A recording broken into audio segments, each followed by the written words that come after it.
Hey guys, welcome back to Justin Nelson's Projects. Yesterday I decided to fix an issue with my truck that's been annoying me to no end. Now I'm talking of course about the multi-function switch, more commonly referred to as the turn signal stalk or stick or thingy. For the rest of this video, I'm just going to call it the switch. Now oftentimes you'll find that the turn signal doesn't cancel. That's the term for when the turn signal shuts off after you make your turn or rotate the wheel past a certain point in the opposite direction. In my case, the left signal wouldn't cancel, and I just got used to doing it manually to the point where I would even do so in my other car. But recently a new problem started. Now the right signal doesn't stay on without holding the stick up. Now that's way too much of a distraction, and at this point this problem really needs to be fixed. I have in the past fixed many GM vehicles that wouldn't cancel by simply bending a small piece of spring steel inside the mechanism. Now this was originally just going to be a simple repair hack video, but as you'll see, I ended up deciding to replace the entire switch with a new one. Now stick around as I have some thoughts and important information on aftermarket switches as well as used parts. Plus you can see what I did with the broken switch at the very end. So the first thing I wanted to point out is that you generally do not need to remove the dash panels and all of that stuff just to remove the steering column cover. Most videos I've seen on this topic take what should be a 20-minute job and turn it into a 3-hour ordeal. If you don't mind a little bit of bending and prying, you can easily remove the two pieces that cover the steering column. There's these little tabs there. But I need to get this behind the wheel. There we go. Once that's behind the wheel, then this whole piece comes out. That said, I'm not responsible if you do break your steering column cover pieces. I've had this cover off more than a few times to the point that I don't even put the cover screws back in. And it's certainly not because I lost the screws or anything. Yeah, now I need to tilt the wheel up, so that one's easy. You just push that and it'll go up. Then you can get the bottom one out in a similar manner.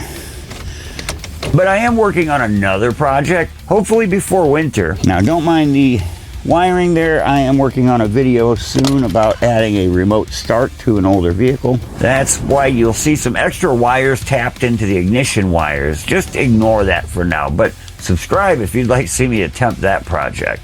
It's going to be a fun one. Once you've exposed the switch, you'll find that, at least on most GM vehicles I've encountered, it's held in with two Torx T25 screws. One is right on the top, and the other one is on the left side and somewhat obstructed by the steering wheel. Side note, other videos might show power tools being used. Please only use hand screwdrivers and bit holders on things like this. Trust me, you'll thank me later. So anyway, with a bit of finagling, you can get that lower side screw out. Turning the wheel to where you find the most clearance to get your screwdriver in there, that helps. So now that the screws are set aside, we need to disconnect all the electrical connections. Again, unlike other videos, I'm not going to tell you to disconnect the battery and pull fuses, just unplug the thing. With those removed, this whole thing just pulls off, and then you've got a couple of wire harnesses. So you have two wire harnesses on here. This first one, you do need two hands. You're going to pull up on this little tab here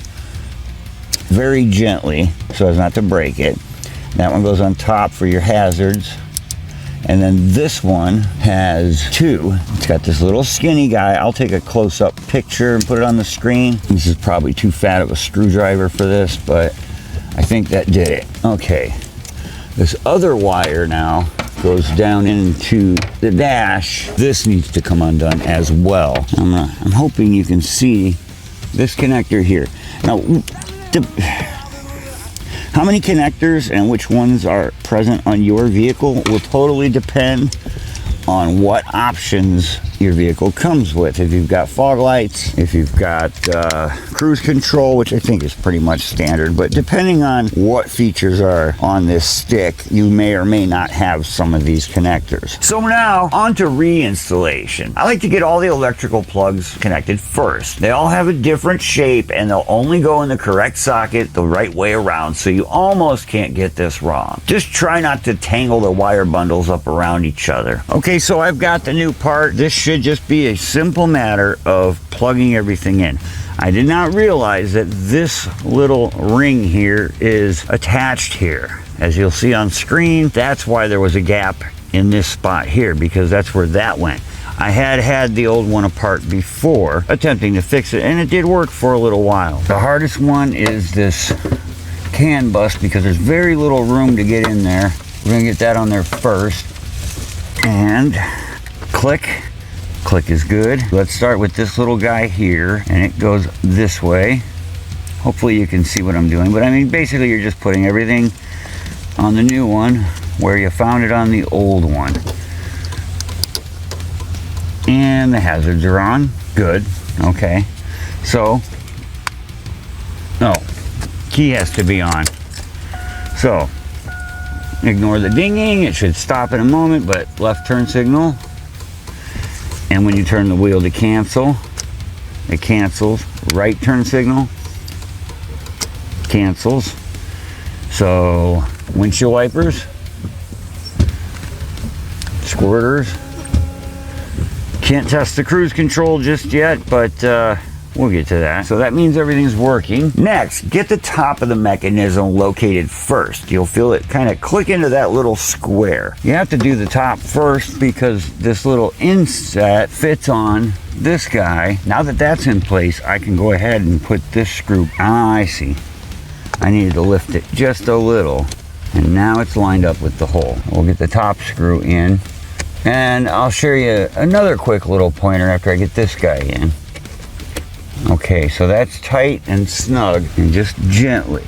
We're only screwing plastic into metal. You see how it still moves a little bit? I'm gonna go just a little bit more, and there we go. That feels pretty solid to me. So, got a turn signal, turn the wheel, it shuts off, go left, and it shuts off, just like it should. High beams work, flash to pass works. Anyway, that's how you do that. Now the fun part is putting this whole thing back together. So we're gonna start with the top piece. You can clean these if you want. I'm not going to. We're gonna start with this top piece. You've got your tilt all the way as low as it'll go, and this slides in here, and you really can't see this part, but there's a boot on the shifter that you've got to finagle into place as well. Okay, so we've got the tilt all the way down, as I mentioned, and now that boot that goes around the shifter goes into this slot. Try and get that lined up first, and then we're going to line up around the ignition cylinder while also getting that lip under that. And you're going to press your hazard button a bunch of times during this process, but that's fine. We get that down in there. Might turn the wheel a little, help it out. But you're looking for this to line up, and it's not going to until that is fully behind that.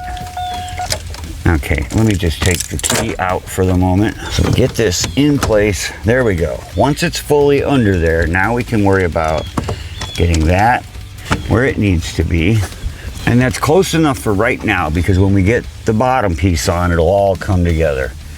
So we've got our shifter boot in place, and this is supposed to go behind that. And I think that might be how I broke the last one. I have to figure out how to get that behind there, and for that I think I need two hands. I'm gonna do this really gently because I don't want to do to this what I did to the other one. I'm almost sure that that's supposed to go on the outside of this. The keen among you might have noticed that I had this little ring on the outside of the column cover.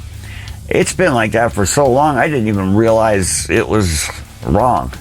I'm actually not 100% sure. Maybe that's where I messed up with the last one. Let's try getting the bottom on. Oh, for the bottom, we need to, and don't just let it fly up. Gently tilt the wheel all the way up. And there are several little things that hook into each other, making this clamshell one piece. And again, on the boot for the shifter lever, you want to make sure that goes into the designated slot. Again, it helps to take the keys out and just kind of work it into place. You're doing the same thing on the bottom of the wheel that we just did on the top. And then at the end, I'm grabbing the top and bottom of where the ignition switch is and clicking it together. The boot slipped a little bit, and I'm just using my fingers to get it back into place. Okay, so this side is good. And this side, I was sure that that was supposed to stick out, but I'm not so sure anymore. That looks funny, but that might be right. And then the final piece is our tilt wheel lever, however that went. Yeah, like that. And that just clicks in, and now we've got our tilt wheel back. So maybe this was correct. It seems to fit better this way. And then any screws that you pulled out from the bottom, of course, replace. I don't have them handy. I lost them a long time ago. I will put screws in at some point.